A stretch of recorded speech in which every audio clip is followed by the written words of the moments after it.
C'est un village assez pauvre, qui vit de l'agriculture, cueillette des olives, un peu d'orge, un peu de blé, et puis aussi, on va voir, ça a son importance, on cultive un peu de tabac aussi, qui peut apporter beaucoup d'ennuis aux paysans.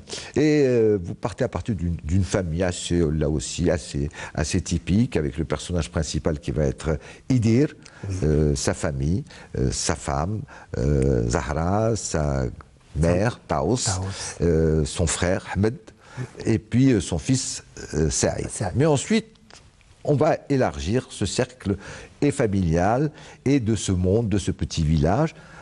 Mais tout l'intérêt de votre roman, c'est que c'est comme une sorte d'image polaroïde, je dirais, hein, de ce village, mais il ne sait pas ce qui se passe un petit peu en dehors, hein, puisque les villageois ne savent pas très bien ce qui se passe en dehors de ce petit village qui vit un petit peu en autarcie. C'est qu'il se passe des événements à l'extérieur et nous sommes, bien, je dirais, à la veille du premier coup de feu de ce qui va être le déclencheur de notre lutte de libération nationale, c'est-à-dire le 1er novembre 1954. Oui, effectivement, l'histoire se passe dans un petit village, à un hameau de maisons très serrées les unes contre les autres, et au sein d'une petite famille, qui vit difficilement et qui fait tout pour s'en sortir dans la vie. Et puis, effectivement, il y a aussi tout le village qui fait face aux mêmes difficultés, aux mêmes problèmes. Alors, l'intitulé « Chemin de traverse »,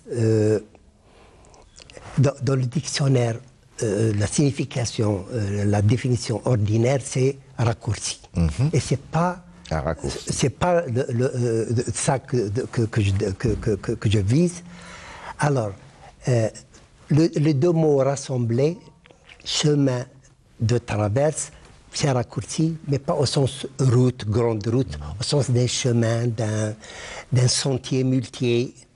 Mais moi, j'ajoute une autre dimension, c'est celle traverse. Le terme traverse, d'ailleurs, que je retrouve par exemple dans le Robert, qui dit difficulté ou obstacle qu'on trouve en travers de sa route. C'est beaucoup plus ce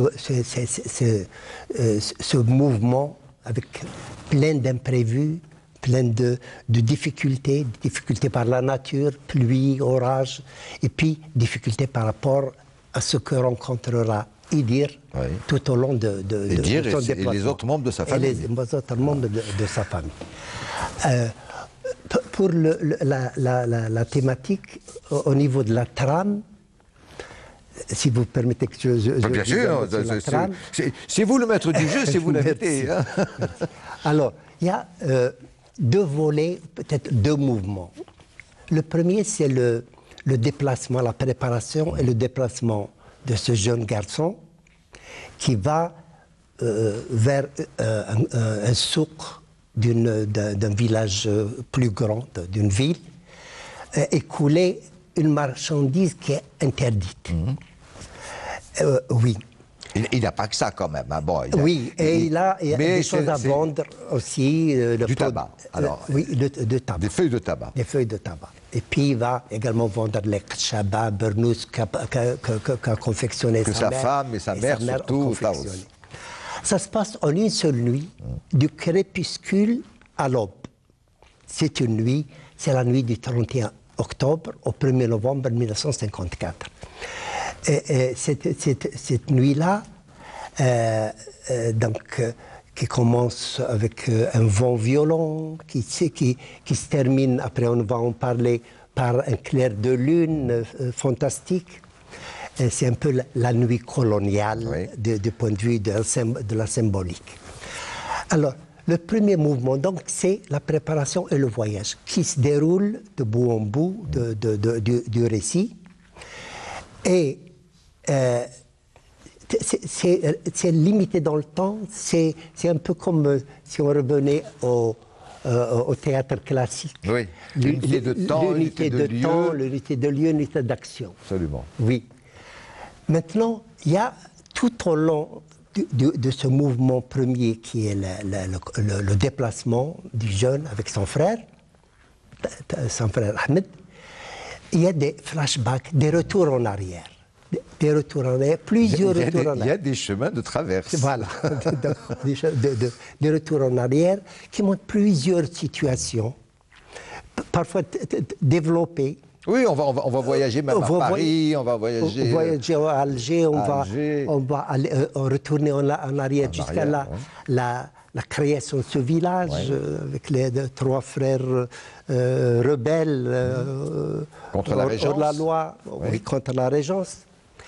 Et les deux mouvements, les deux, se rejoignent à la fin du récit par un ras-le-bol, par l'éclatement. Et puis, c'est le coup de feu. Déclencheur. Et ce coup de feu, par l'écho au niveau de la montagne, se répercuter à travers toute l'Algérie. À travers toute l'Algérie, comme si c'était des milliers de coups de feu en même temps.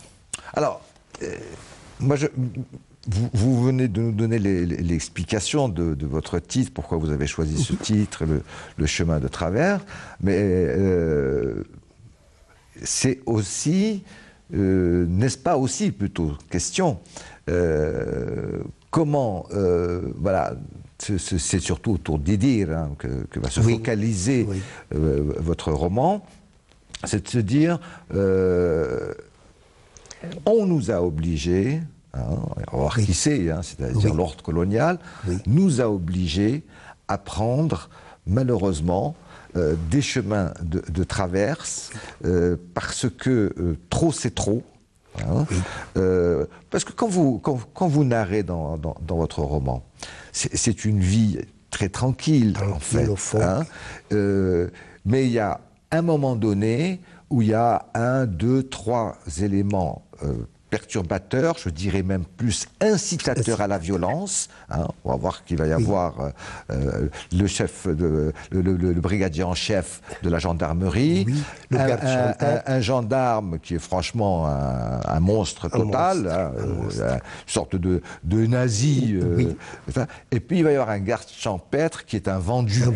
Bon, alors ces 3-là vont pousser jusqu'au bout, alors que vous avez très très bien décrit cette ambiance, qui est quand même une ambiance assez souvent de travaux des champs excessivement pénibles, de pauvreté, les gens vivent quasiment dans des masures, mais en même temps, vous décrivez aussi des scènes de liesse, de joie, quand il y a par exemple à la place centrale les lutteurs qui viennent, qui regardent, etc. Il y a quand même un personnage et sa femme qui sont le maître d'école, le Rousselet, qui apporte un peu d'humanité. D'humanité. Il est Rousselet qui était venu, qui a dirigé l'école tout en enseignant. C'était même un peu médecin, un peu infirmier. Jouait tous les rôles, lui et sa dame. Donc, il avait toujours réagi à la blessure d'un villageois, à une maladie, sa femme aussi. Et puis, il a pu, lui, lier amitié. Il s'est intégré. Il s'est intégré au point où Madame Rousselet, sa femme, était invitée au mariage dans le village. À la place d'honneur, excusez-moi du peu. Et puis, assise à la place d'honneur, on empruntait pour elle une chaise qui était marque de respect extraordinaire. Et on la mettait à côté de la mariée. Donc, il y avait... c'est des Français, pourtant. Mais c'est différent des autres Français qui exerçaient la pression, les gendarmes. Puis un autre personnage aussi qui est intéressant, qui était l'ancien maître d'école, Blel. Monsieur Blel. Alors lui aussi, il avait compris que l'ordre colonial, c'était sa fin. Oui, il avait compris. Et puis Monsieur Rousselet, en parlant de son aventure, de son histoire, avec les nazis, avec les camps de concentration, était en colère contre cette France qui n'a pas appris ses leçons.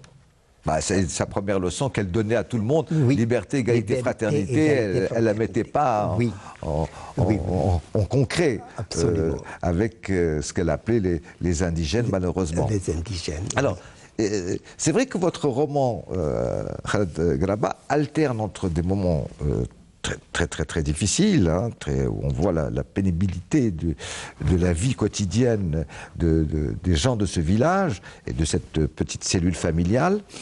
De l'autre, vous abandonnez quelque part vos personnages puisque vous parlez du hameau, d'une façon générale, de son histoire, hein, des choses qui sont de la Jma'at, comment les décisions sont prises, la solidarité entre les gens. Donc on voit qu'il y a une belle... Et surtout, ce qui m'a beaucoup intéressé, parce que ça, bon, on ne va pas dévoiler tout ce qu'il y a dans votre roman, ce qui m'a beaucoup marqué, c'est l'attachement à la terre, l'attachement viscéral, fondamental à la terre et à la terre de ses ancêtres, puisque le mot ancêtre revient très souvent dans votre roman. Hein, le respect des ancêtres, le respect de la parole des ancêtres est excessivement important. Il y a ça, et il y a autre chose, parce qu'il va y avoir un personnage, c'est Yahya, qui est un personnage assez hors du commun, c'est le savoir. Le savoir. Qui est en même temps, vous avez bien balancé cela, vous avez bien supposé le savoir, qui est notre savoir ancestral, hein, qui a comme support la religion.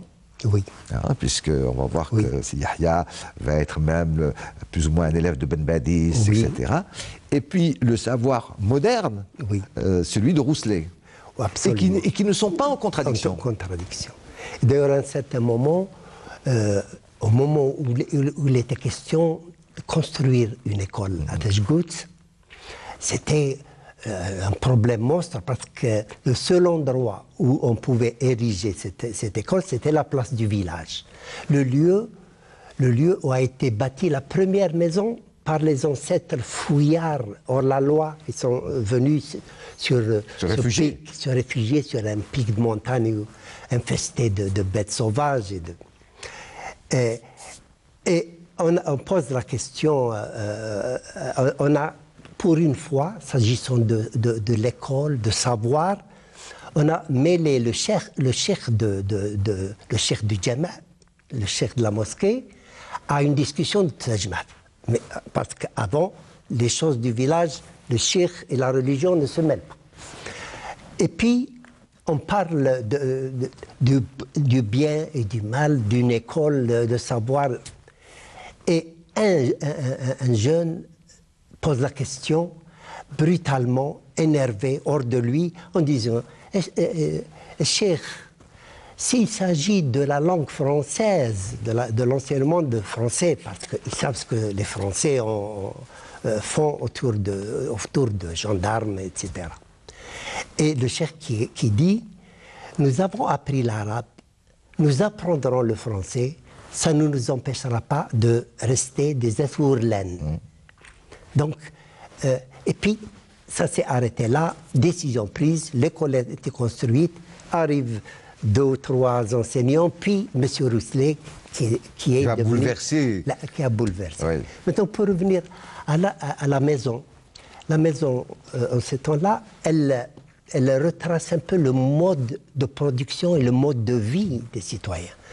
Dans la maison, tout le monde était dedans. D'ailleurs, le mot Akham désigne autant la maison globalement que la pièce familiale. La pièce de vie. La pièce de vie où, j'allais dire son tasse, non, où vivent toute la maisonnée, y compris l'âne, la chèvre, les pigeons et la fameuse hirondelle qui vient à chaque printemps comme c'est écrit, avec les coquelicots et les pâquerettes. Voilà. Alors, vous décrivez également, mais ça c'est dans les flashbacks, vous décrivez également très très bien, je dirais, les différentes saisons. Hein. Il y a la saison des cueillettes, avant que de l'olive, avant que l'hiver ne vienne. Il y a la saison des semailles. Il y a la saison où il faut vendre ce qu'on a produit. Les produits. Hein. Vous passez de saison en saison comme cela pour nous dire, voilà, c'est rythmé par ces saisons et chacun va à des tâches excessivement particulières parce que, surtout au début de votre roman, on voit bien que les tâches sont très très partagées. Hein. Chacun a un rôle dans la société et il ne doit pas dépasser ce rôle. Oui, chacun a son rôle. Alors, il y a les problèmes de saison, la région, dans la région, la richesse, c'est l'olivier, c'est l'huile. Alors, il y a des échanges alentour avec les régions voisines des hauts plateaux. Et souvent, régulièrement, les échanges, c'est du troc, c'est des chameliers qui arrivent. Ah oui, avec scène fameuse des chameliers. Oui, des chargements de blé, de petits laits, c'est drôle, petits laits, et c'est un échange figues sèches, huile, contre les graines de blé et d'orge. Où ces chameliers ne comprennent absolument pas. Ne comprennent ni le langage, ça se passait comme ça, et tout cette joie. Mais c'était la fête hein, quand ils venaient. C'est la fête, cette joie autour des chameliers, avec ces animaux à long cou qui ruminent, qui grondent parfois, et ces enfants autour, c'est la fête. Et puis, le lendemain, ils disparaissent. C'était des petites caravanes quoi, qui passaient. Des caravanes qui passaient. Alors, toujours, vous me dites, chacun assume sa mission, au point où un jeune garçon, brillant à l'école, doit quitter l'école pour travailler, aider son frère. C'est le jeune Ahmed que son frère a fait quitter l'école pour les travaux ménagers, pour ramener l'eau, pour les champs, oui. Mais lui-même, comme votre personnage principal, Idir, il va se retrouver aussi dans cette même situation. La même situation. Puisqu'à un moment donné, son père va le mettre à l'école, il en est très content, puisqu'il a des souvenirs absolument extraordinaires. À niveau de l'école. Quand il rentre à l'école pour aller voir M. Rousselet, pour lui dire je descends à Akbou. Pour ramener les médicaments. Qu'est-ce que je dois ramener comme médicaments, etc. Il y a des pages absolument de nostalgie très belle, où il décrit la cour de récréation, la cantine, comment il s'est retrouvé, même les jeux. La toupie, qui était devenue le jouet à la mode à un moment donné. Il décrit ça très bien, il dit quelle nostalgie j'ai et quel souvenir absolument extraordinaire j'ai de l'école. Et on voit bien qu'il a été presque arraché. Arraché de l'école. Il gardait ça dans son cœur. Et on lui dit non, son père va lui dire non, il faut que tu ailles trouver, il faut que tu m'aides à mon travail. Et puis le père qui part en France. Comme émigré. Comme émigré. Et là aussi, c'est pathétique. Qui part pour ramener de l'argent, pour s'enrichir, pour aider, et qui disparaît au bout de la deuxième lettre et du deuxième mandat. C'est fini après. C'est fini, il a disparu. On pense même qu'il est mort. On pensait qu'il avait totalement disparu. On n'entendait plus parler de lui jusqu'à la fin, vers la fin du récit, où quelqu'un rentre de France. Il dit j'ai vu ton père. J'ai vu ton père vivant, recueilli par des gens malades. Il y a une scène terrible. Bon, parce que son père, après que Edir l'ait convaincu, alors qu'il d'abord était dans un état de délabrement total, il arrive à le convaincre de revenir au village. Il revient enfin avec lui, mais il est déjà très malade. Et il va n'avoir que pour 2 ou 3 ans. Oui. Mais à un moment donné, il tombe très malade, il délire. Oui. Et tout d'un coup, il égrène comme ça des prénoms de jeunes femmes françaises. On pense bien que ça a été évidemment des jeunes femmes qu'il a connues, qui étaient peut-être ses maîtresses, peut-être des amies, etc. Il vit complètement entre 2 mondes. Et parce que quand même l'idée que vous vouliez dire dans votre roman, que vous vouliez signifier dans votre roman, c'est cette histoire d'émigrés qui partaient. Mais comme ils n'ont pas réussi à faire fortune, ils sont frappés de honte de revenir sans le pactole. Oui. Alors, on ne revient pas. Oui, oui. Et d'ailleurs, quand son fils essaie de le convaincre pour lui dire « il faut rentrer, c'est la honte, qu'est-ce que je vais devenir, qu'est-ce que je vais dire à tout ce monde, au village ?» Il lui dit « moi alors, la honte, la mienne, de revenir comme ça, les mains vides. » Bredouille, les mains vides. C'est pas possible. Oui. Alors, ça signifie quoi, mon départ? Oui. Oui. Alors, il y a aussi une autre scène, celle d'Alger. Alors, celle d'Alger, c'était d'abord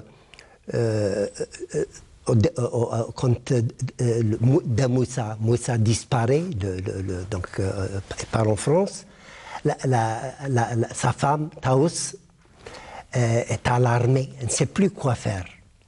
Et puis elle va se plaindre, elle va voir un parent qui était rentré d'Alger, Rabah, parce qu'il ressemble également à un émigré. Il est émigré à Alger. Et puis, lui prend... C'est marrant ce que vous me dites là. Il est immigré à Alger. Oui. Non, mais je trouve que la phrase... Parce que c'était 2 mondes totalement différents. Et puis, dans sa tête, émigré... C'est pareil, qu'ils soient à Paris ou à Alger. Et il lui prend son fils. Et dit qu'il va apprendre à coudre des burnous et des kshaba. Mais lui, il ne s'y fait pas. Ce qui est extraordinaire, c'est quand il arrive à Alger pour la première fois, parce que c'est son premier voyage hors de la région, et qu'il arrive dans cet Alger lumineux, plein de lumière, des passants de partout, les gens se grouillaient de monde, tout ça. Avec des Européens, alors qu'ils ne connaissaient d'Européens que Rousselet, ou les brigadiers, ou la gendarmerie. C'est tout. Et puis, il avance derrière Rabah, qu'il prend, il s'enfonce dans la Kasbah, dans des petites ruelles, et à son réveil le matin, il se pose la question, où sont parties toutes ces lumières, ce monde qui grouille, et c'était la Kasbah des Algériens, des autochtones, où vivent des gens venus de partout, où il y a des Juifs, il y a des Arabes, des Kabyles, des Mozambiques, de toutes les régions d'Algérie. Pour trouver un peu de travail. Oui, mais qui font bloc. C'est ça la grande valeur de la Kasbah. Ces gens-là font bloc, on les appelle Ouled al-Kasbah. Et cette Kasbah qui avait ses artistes, qui avait ses poètes, ses joies, ses fêtes et tout ça, restait quand même isolée du monde européen avec des vitrines. Il va découvrir. Oui. Que Edir va découvrir. Et alors lui, c'est l'étonnement total. Oui. Est-ce qu'il va découvrir surtout, c'est que les gens de chez lui qui revenaient, qui étaient à Alger, comme petits commerçants de Hambel, de Ketchaba, de Burnous, et revenaient au village avec leurs grands turbans chatoyants, dorés, et qui parlaient la langue de la ville. Oui, de la Kasbah. Mais lui, il a vu sur place que ces gens-là vivaient la misère totale pour mettre de côté quelques sous, pour subvenir aux besoins de la famille au village. Oui, parce que la boutique de son oncle, elle est minuscule, il s'entasse à 5 ou 6 là-dedans. Et puis lui, il n'apprend même pas le métier, parce qu'il est là juste pour faire le ménage. Oui, il n'apprend pas. Il n'apprend pas. Et puis, qu'est-ce qu'il mangeait? Le scène de l'olive. L'olive, oui, voilà. C'est terrible qu'une olive, lui qui était habitué à en cueillir à volonté, se retrouve avec un reproche qu'on ne mange pas une olive en une seule bouchée. Ouais. Il faut la manger trois bouchées. Et on lui fait la démonstration sur place. Alors il va découvrir effectivement aussi bien la misère de ses compatriotes à la Casbah, etc. Mais il va découvrir aussi Alger, Ville-Lumière, mais qui ne lui appartient pas, qui n'appartient à aucun Algérien, parce que c'est les Européens, qui sont là. Et puis il va découvrir quelque chose qui va le fasciner, la mer. La mer. Ah, ça, au moins j'aurais vu ça. J'aurais vu ça. Au moins la mer, j'aurais vu ça. Oui. Et puis il revient au village et les choses rentrent dans l'ordre. Il reprend son rôle de chef de famille. Oui, chef de famille. Oui. Puis alors, et puis, moi j'aime beaucoup les flashbacks, parce que chaque fois vous reprenez ces personnages qui ne sont pas seulement... au contraire, c'est les personnages attenants au personnage principal, Idir. C'est-à-dire que c'est Yahya, où on apprend que tardivement, son histoire terrible, parce que il est un peu le fou du village, il est aussi la tête de turc des enfants, on le brocarde, etc. Tout ça, en plus, il a, je dirais, entre guillemets, le malheur d'être un rouquin. Oui. Bon, ce qui est pas, je veux dire, excusez-moi du terme, c'est le rouget, quoi. Bon, et puis d'où une chansonnette un peu... Voilà, tout le monde se fiche un peu de lui. Alors que c'est il a fait l'école. Il a fait l'école moderne. Il est l'école lettré. arabe moderne. Mais il est devenu fou. Il est devenu fou parce qu'il a choisi d'aller plus loin.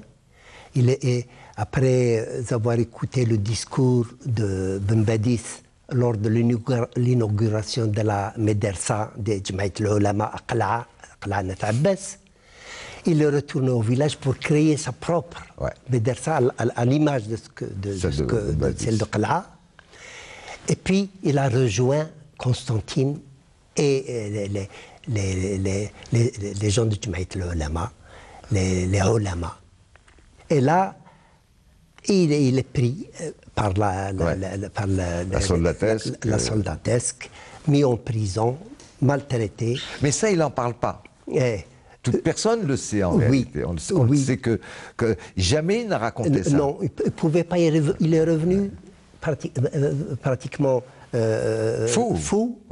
Et donc, il est pris en charge quand même par les gens du village. Oui, il mangeait bien. Puisqu'il habite même à la Médersa. Il habite pratiquement sur place dans un coin qu'il ne cède à personne. Donc, on lui donne à manger. Et puis, il y avait des passages, parce qu'un Yahya a existé, effectivement. Alors, non, mais tous les personnages ont existé. Pratiquement, oui. C'est clair qu'il y a une partie de votre vie personnelle. Absolument. Et puis, il y a une partie je suppose, de nostalgie ou histoire qu'on vous a raconté dans votre jeunesse. Et puis, c'est pour ça que je demande jamais, je demande jamais aux auteurs que j'invite leur CV. Leur CV est quelque part dans le roman. C'est obligatoire. Oui. C'est un peu lié à mon enfance au village, c'est clair. Alors, donc, Yahya, c'est un monument. Et dans ces moments de lucidité, quand il n'est pas en guerre, des moments de trêve avec les enfants, il venait le consulter pour que ce soit du côté français ou du côté de la langue arabe. Et parfois, il allait jusqu'à poser des cols à des enseignants de la Médersa et de l'école, parce que c'est un érudit. Un érudit, oui. Il y a aussi peut-être l'histoire de la petite Zahra, qui s'est mariée très jeune, et de son père, qui a vécu le martyre parce qu'il n'avait pas un garçon. Zahra était son unique enfant et qui a versé dans le drame total. Ouais. Il n'a pas eu de chance. Il n'a pas eu de chance. Il y a même la belle histoire de Taos, la grand-mère. Oui.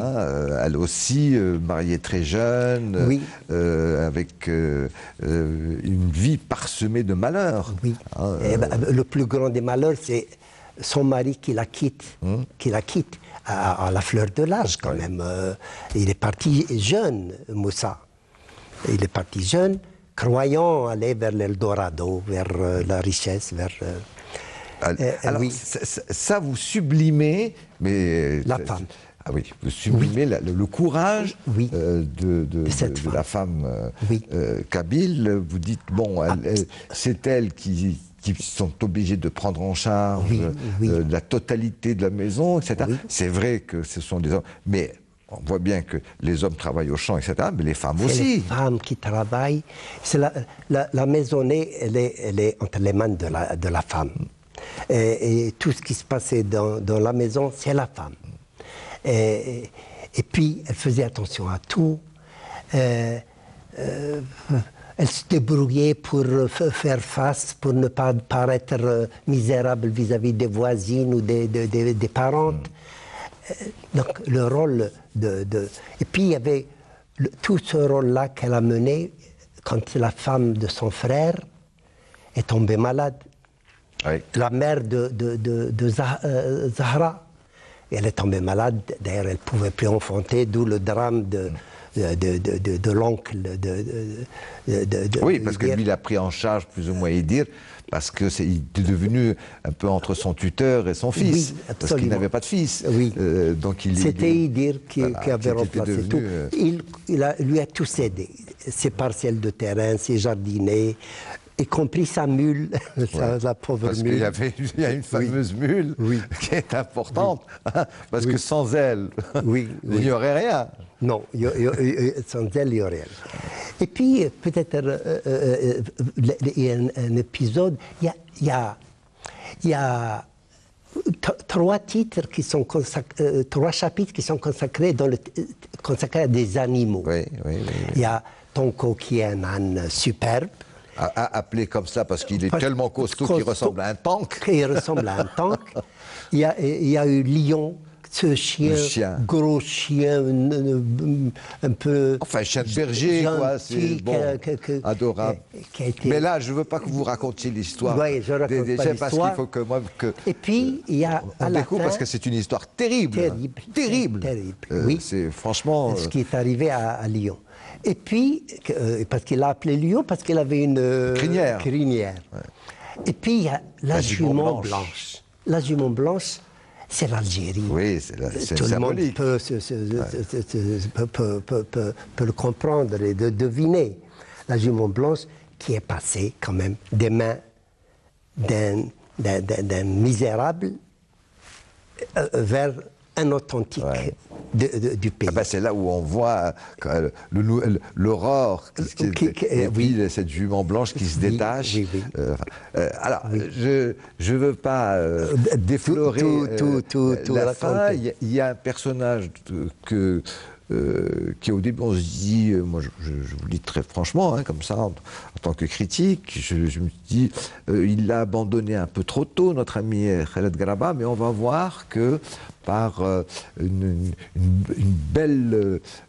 beau retour roman de votre écriture, on le retrouve à la fin, mais je ne raconterai pas comment, c'est Saïd, le fils de Idir, où il ne fait qu'une apparition très brève au début du roman, mais il ne réapparaît pas à la fin, mais il réapparaît d'une façon absolument sublime. J'avoue que votre fin est très, très, très, très belle, parce que je me dis, mais pourquoi quand même, Saïd doit avoir une petite importance dans la famille, etc. Et tout ça. Et vous nous avez laissé à nous, lecteurs, en expectatif, pour nous dire, bon, on va le retrouver et vous allez voir que peut-être c'est lui le personnage principal. Oui, absolument. C'est lui le personnage principal. C'est ce petit Saïd qui était le personnage principal. Ce qui vous a donné au départ l'idée de la construction de ce roman, parce qu'encore une fois, ce qui est très intéressant, c'est que vraiment, on voit bien qu'on est le 31 octobre, oui. 54. Ça, c'est clair. Oui. Parce qu'on sent comme ça la gradation de la hogara, du colonialisme, etc. Oui. Et de plus en plus, à travers Idir, on sent que ça y est, la coupe va déborder. Va déborder. Oui. Ça suffit. L'arrogance de Bob, de Caso, du garde champêtre, ça suffit. Ça suffit. Il y en a marre. Puis en plus, on n'est pas en train franchement de vous voler, parce que l'histoire du tabac, c'était attention, le tabac, c'est l'État français. En vendant des feuilles de tabac sous le manteau, vous êtes en train de mettre pratiquement des fondations de l'État français en péril. Absolument. Franchement, on se demande... Et puis, la date 31 octobre, 1er novembre, 31 octobre, c'est M. Rousselet qui en parle, qui dit ça fait 10 ans, le 31 octobre. C'est mon anniversaire, c'est l'anniversaire de ma libération. Du camp. Et il dit, disons, ça fait 10 ans, donc il suffit d'un petit calcul pour se dire que c'est le 31 octobre 1954, cette nuit-là. Alors, cette nuit, peut-être, bon, mon écrit, c'est un écrit simple, direct. Il n'y a pas d'ellipse, ce n'est pas un écrit elliptique comme les écrits par exemple, de Malek Haddad, qui est un grand maître de la langue française. Ça ressemble plus à du Pharaon, à du Mamri. Tellement... Non, ça ressemble à du Garaba. C'est encore mieux. Ça ressemble... Non, vous avez une écriture originale. J'aimais bien le fait que vous, justement, vous passiez de cela, c'est-à-dire un fil conducteur qui tout se passe en une journée pratiquement avec les préparatifs du voyage pour aller jusqu'à Agbou. Et puis, c'est ponctué par voilà, la description d'un animal, parce que c'est important, parce que ces gens-là vivent avec la nature, donc avec les olives, avec les figues, avec les animaux. Ils font partie de leur monde. D'ailleurs, il y a une phrase très belle, c'est que Idir, quand il quitte Alger, d'ailleurs, on ne comprend pas très bien pourquoi il quitte Alger, après tout, il va avoir un petit boulot, il va avoir un avenir. Il dit, non mais moi ça ne m'intéresse pas du tout, moi ce qui me manque, c'est l'odeur de la terre, c'est entendre les oiseaux. La présence d'une mère, d'une femme. Je ne comprends pas que votre vie trépidante peut vous paraître si intéressante. Vous qui venez de ce paradis, pratiquement. Bon, c'est vrai qu'on vit dans la pauvreté, l'indigence, etc. Mais on est ça. Oui, absolument. Absolument. Je crois que vous vous trompez. Il y aurait presque un discours d'Idir qui dirait mais nous, on n'est pas ça. On n'est pas ça. On n'est pas ça. Est-ce que vous n'êtes pas trop en train de vous identifier au monde occidental et français? Oui. Et d'ailleurs, vous ne pourrez pas. Mais c'est ça peut-être le chemin de traverse. Peut-être, oui. Alors, je voulais dire, M. Seyh, également, cette nuit crépuscule à l'aube. Sur le plan toujours de la symbolique, c'est pas de la poésie, j'ai pas écrit en poète, mais il y a cette nuit qui est pratiquement l'histoire de l'Algérie, qui commence par un vent violent qui fait danser des tourbillons de poussière, qui après c'est l'orage qui éclate avec le tonnerre, les éclairs, c'est les guerres successives de l'Algérie. Puis la lune, la demi-lune, parce que j'ai vérifié que c'était une demi-lune ce jour-là. Oui. une demi-lune qui apparaît par moments à travers les nuages. Et puis après, cette lune-là qui illumine toute la vallée de la Soumam, avec les étoiles autour et tout ça. Et ça finit par le jour qui se lève. Ouais. Le jour qui se lève, ça veut dire classe. C'est comme l'a dit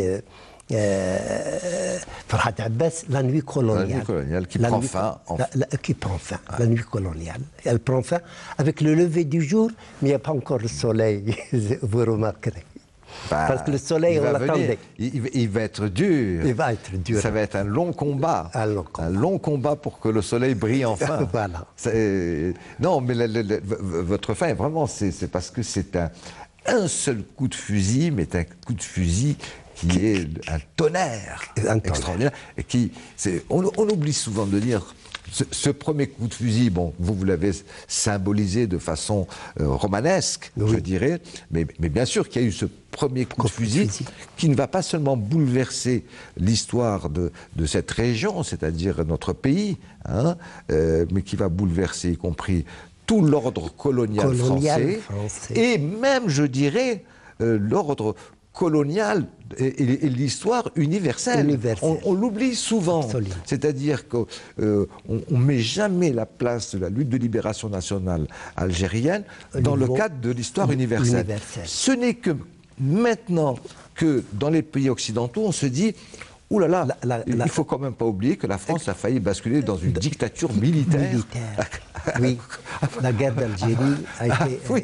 Oui, c'est les grands mouvements des derniers empires coloniaux, c'est le coup de feu de 54 c'est ce coup de feu beaucoup aidé. Qui a déclenché tout le reste. Que ce soit en Angola, au Mozambique ou ailleurs, on l'oublie souvent. Et ce que j'aime bien, c'est que c'est ce que vous avez écrit, c'est que quelquefois, c'est l'histoire du papillon, vous savez, un battement de papillon peut engendrer un cyclone de l'autre côté de la Terre. Et c'est ce coup de feu de Idir qui, je dirais, vous ouvrez le livre. Voilà. Ce n'est pas une fin, vous ouvrez votre roman. Absolument. Et ça, j'ai trouvé ça très très beau. Merci. Et surtout avec la fin, c'est-à-dire le message du petit Saïd, eh bien, qui dit en gros, on n'est pas encore totalement bien organisé, ce n'est qu'un brouillon, mais vous allez voir. Vous allez voir que ça va se dessiner de plus en plus, d'une façon beaucoup plus ornementale et belle et bien organisée, même si ce n'est qu'un petit dessin d'enfant à la fin. Absolument. Alors, vous évoquez évidemment, à un moment donné, quand il est à Alger, il dit, tout d'un coup, pour la première fois, il entend un discours politique. Un discours politique. Et donné par qui? Mezzali El Hadj. Et ce que j'aime bien, c'est tout ça. Moi, j'aime beaucoup votre écriture parce qu'elle est pas simpliste, elle est très simple. Elle est très. Vous allez vers l'essentiel. Vous dites. Idil, pour la première fois, entend ce mot, lui, perdu dans les montagnes, dans un petit hameau, il entend Istiqlal. Oui, Watan. Il ne savait même pas ce que ça voulait dire, ces mots-là, pour lui. Istiqlal, Watan, qu'est-ce que c'est, hein? Eux qui ils ne connaissaient que 2 ou 3 Français, après tout. Il n'y avait pas de population française. Non, c'était pas un village de peuplement français, du tout. Qu'est-ce que ça veut dire, ces mots? Oui, et après, avec ça, tout ce monde autour, les yeux braqués sur le Messali, tout le monde écoutait.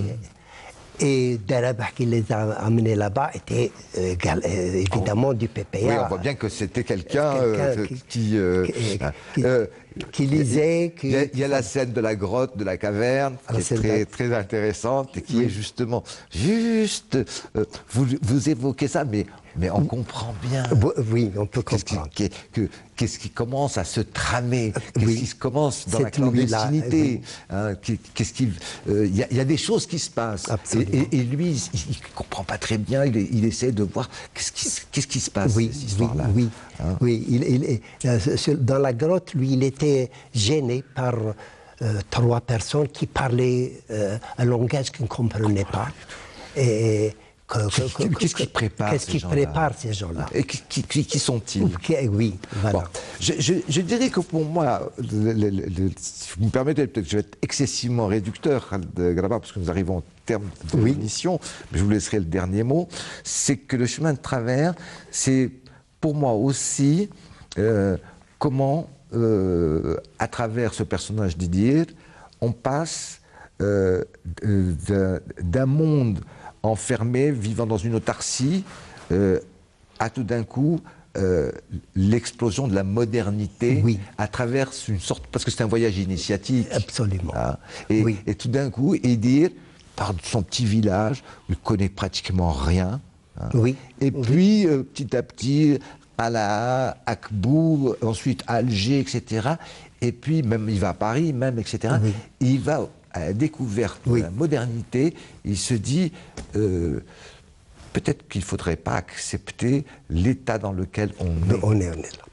Et puis là, peut-être dans le même ordre d'idée, Idir et son coup de feu, c'est un peu algérien de façon générale.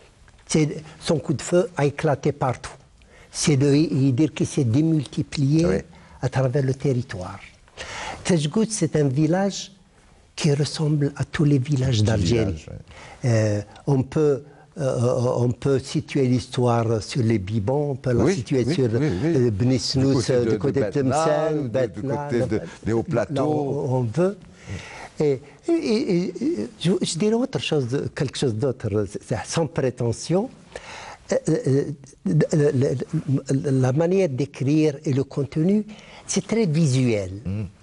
Et je me dis, peut-être que ça peut intéresser un cinéaste. J'espère bien. Oui, j'espère bien. Parce que c'est un peu un scénario qu'il faut modeler. Chronique d'un petit village si modeste. Oui, si vrai. Si modeste et si vrai. Voilà.